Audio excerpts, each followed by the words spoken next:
the other kids leave school, Alex feels painfully underdressed. Every glance, every giggle burns into her skin.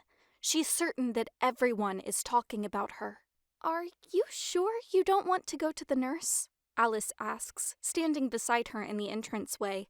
"Those lumps on your head are getting bigger." "I'm fine," Alex snaps, then winces. "Sorry." "Nervous, huh?" Alex nods. "You shouldn't be," Alice says, blushing as she looks away. Alex squints. "Why? Haven't you seen how hot you are?" Alex scoffs as her cheeks turn bright. She feels ridiculous, like a freak on display. "I don't believe you.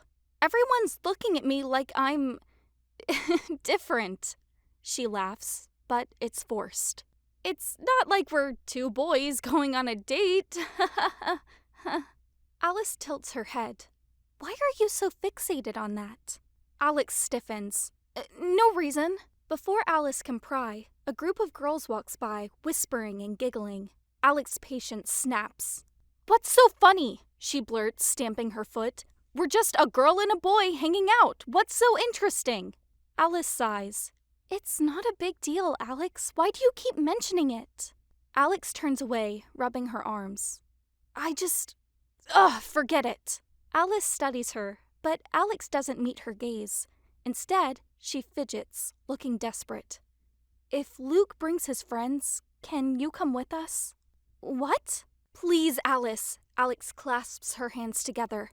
"I don't want to be stuck, dressed like this, surrounded by a bunch of boys. I know how they think. I'll just die of embarrassment." Alice chuckles. "Fine. But if they say anything about my height, you better back me up." "Deal," Alex grins, exhaling in relief. "I'm not ready for this, you know. I've had this kind of attention before." Alice's smile falters. Before? Alex doesn't hear her, because at that moment, Luke arrives. He walks confidently, adjusting his glasses before flashing a smile. Then, without hesitation, he pulls Alex into an awkward half-hug. "Ladies," he greets smoothly. Alex burns bright red. Alice sees it instantly. How stiff Alex becomes, how she shrinks under the attention. And something deep in Alice's chest twists. "Well," she forces a smile, "I'll see you tomorrow, Alex." Alex peeks over her shoulder, her eyes silently pleading, "Don't leave me." Alice chuckles. "Text me later, okay?" Alex barely manages a nod. "Bye then." As Alice walks away, she sneaks one last glance. Luke is trying to get Alex to look at him, and when she finally does, her face softens into the cutest, most bashful smile. Alice jealously looks away and a deep sigh escapes her lips. She's happy for Alex. Really. Stepping out of the school gates, she begins to stride home. A few blocks down, Alice folds her arms, lost in thought. She doesn't even notice the world around her. Until... My tail! Alice freezes. What? Scanning the area, she sees no one nearby. "Alice!" a voice shrieks. "Get off my tail, you big lummox!" Terrified, Alice feels something soft under one of her feet. She doesn't want to look down just in case she's going crazy. She takes her foot off, bites her lips, and takes a step forward. Rigiding as she walks, Alice hoping it was all just her imagination. "Hey!" the voice groans in quiet frustration. "You stand on my tail and you don't even say sorry? Ugh! The nerve!" Alice freezes on the spot. Her heart wants to jump out of her mouth. Who's talking to her? She's basically alone on this side of the road. Slowly, Alice turns her head.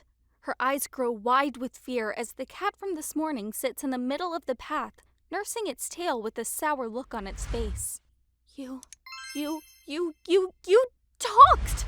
Alice mutters in fear. Yeah? The cat replies plainly. "I've been waiting." "It's happening again!" Alice interrupts and mumbles to herself, holding her face with her hands. I'm not insane! I'm not!" "Keep acting like that and I might think you are," the cat replies sarcastically. The cat then stands and walks towards Alice, freaking her out even more. "Well, what I'm about to tell you might sound insane, but I really need you to listen." "No! Alice shrieks out and backs away. Leave me alone! Leave me alone! Shaking so much she could be a leaf in the wind, Alice is about to turn on a dime and run for the hills before the cat screams out something that stops her dead in her tracks. Alice! The cat shrieks, pawing at Alice's legs. It's me, Leah! I'm this cat now! What? Alice puts her hands over her ears. She then starts to slowly back away as Leah begins to follow. Leave me alone! You're not real! You're not real! As tears begin to fall down her cheeks, Alice bolts in the other direction. Her body jolts with every step as she runs away as fast as she can. Alice can't believe what's happening. The nightmares are coming back to haunt her. She runs as fast and as hard as she can to get away. Darting across roads and through small alleyways, Alice does her best to get away, but Leah follows. Leah keeps her distance, and eventually, when Alice runs out of puff, they're in a small park in town, not too far from Alice's home. Alice falls to her knees and holds her head tight. Nightmares from the past flood her mind. No, no, no, no, no, no, no, no! She mutters incoherently, hiding her face. It's not real. None of it is real. Cats can't talk. I'm just tired. That's it. Tired. I need to go to bed. Leah watches from afar. She admits to herself that her parents were right to warn her about engaging humans in the form of an earth cat. It was not something she planned to do, but her hand had been forced. She can't just sit back and watch it all unfold without trying to warn her friends. With Alice rocking backward and forward, Leah approaches slowly. Alice is repeating the same words over and over again. It's not real. It's not real. It can't hurt me. It can't hurt me. Summoning the courage to speak again, Leah glances up at Alice, only to be struck by a wave of body dysmorphia. Even with Alice kneeling, Leah still feels dwarfed in her small feline form. What's not real? Leah asks. Lowering her hands from her face, Alice reveals her fear, etched clearly for Leah to see. Her eyes twitch as they meet Leah's gaze. You can't hurt me, Alice answers as her entire body quivers in fear. The doctors told me you aren't real. You're a figment of my imagination. Leah can see just how distraught she's becoming. She won't get a second chance to speak with Alice again, so she takes it slow. Sitting, Leah nurses the tail that Alice stood on and waits until she begins to calm down. There's only one explanation as to why she's so fearful of a talking cat. Alice, Leah says delicately, when you were young, did a cat like me talk to you? Tears streaming down her face, Alice curls into herself, hugging her knees to her chest as if trying to disappear. With a trembling nod, she acknowledges the memories that had fought so desperately to bury deep down inside. When I was 6, Alice explains, holding her legs tightly, I found a stray cat. I fed it and gave it water. I'd check up on it every day before and after school. Leah listens intently and begins to purr. Yeah? Alice drops her gaze. Her chest tightens as old wounds resurface. One day, it spoke to me. Her voice trembles as she hesitates, then looks up to gauge Leah's reaction. It told me it wasn't from this world, that it had lost its family when it arrived here. Alone. Afraid. Alice wipes her eyes, but the tears keep coming, her voice breaking under the weight of the past. It begged me to help it find a way home, and I tried. I really tried. A sob escapes her as she clutches her arms. But when I brought it to my family, they didn't believe me. They said I was imagining things. They took the cat away. And then they took me away too. They thought I was broken. They thought I was crazy. Yabixis, Leah says, filling the silence as Alice sobs into her hands. Yes, that's right. Alice's breath catches as she jerks her head up, fear flashing in her eyes. How did you know that? Leah paws at her whiskers. I overheard my parents talking about it, Leah says, letting out a long sigh. At first, I thought they were just telling stories. I didn't believe a word of it. But apparently, I'm a Grimalkin. She pauses, glancing down at her small feline body. Honestly, I wouldn't have believed it myself. Not until my mother panicked and transformed us all into... She exhales sharply, ears twitching.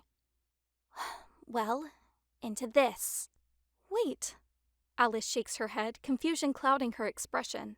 If you're really Leah, is that why you disappeared? She straightens up, her mind racing as she searches for proof. After a brief pause, she narrows her eyes. Well, what did I say to you in the girls' changing room on Alex's first day at school? Leah thinks for a moment. Seems like a lifetime ago, she laments. But you told me you fancied her. You told me you were going to become her girlfriend no matter what. Holy shit! Leah! You're a cat! Quiet! Leah narks, looking around the park to ensure no one is listening in. It's a long story that I don't really understand. Shit! Alice looks down at her. It really is you? Yes, and don't remind me. I'm not happy about it. I can't believe it. What is it like being an animal? Leah sighs, glancing down at her one paw before meeting Alice's wide, curious eyes. I'm not some ordinary earth animal, Alice. This is just what a Grimalkin looks like on this planet. Her tail flicks in irritation. But who cares about that right now? My appearance isn't the issue. I need you to listen to me. Is that why you've been following me? Kinda. Leah looks away bashfully. Why didn't you talk before? Alice asks. You've been following me for days. Leah's ears twitch as she scans the area, her gaze sharp and wary. She leans in slightly, her voice dropping to a tense whisper. It's hard to explain. But something is happening. Something bigger than you realize. Worry flickers across her eyes. And if we don't act soon, you and everyone else will be in grave danger. Danger? It's here, Leah answers. It's found us. What's here? Leah hesitates, for only a moment, before pressing on, her voice edged with urgency. The others warned me not to say anything. But I can't just stand by and watch while the people I care about are swallowed by that thing. Her eyes burn with determination as she locks onto Alice's gaze. I don't want to just hide. I need your help.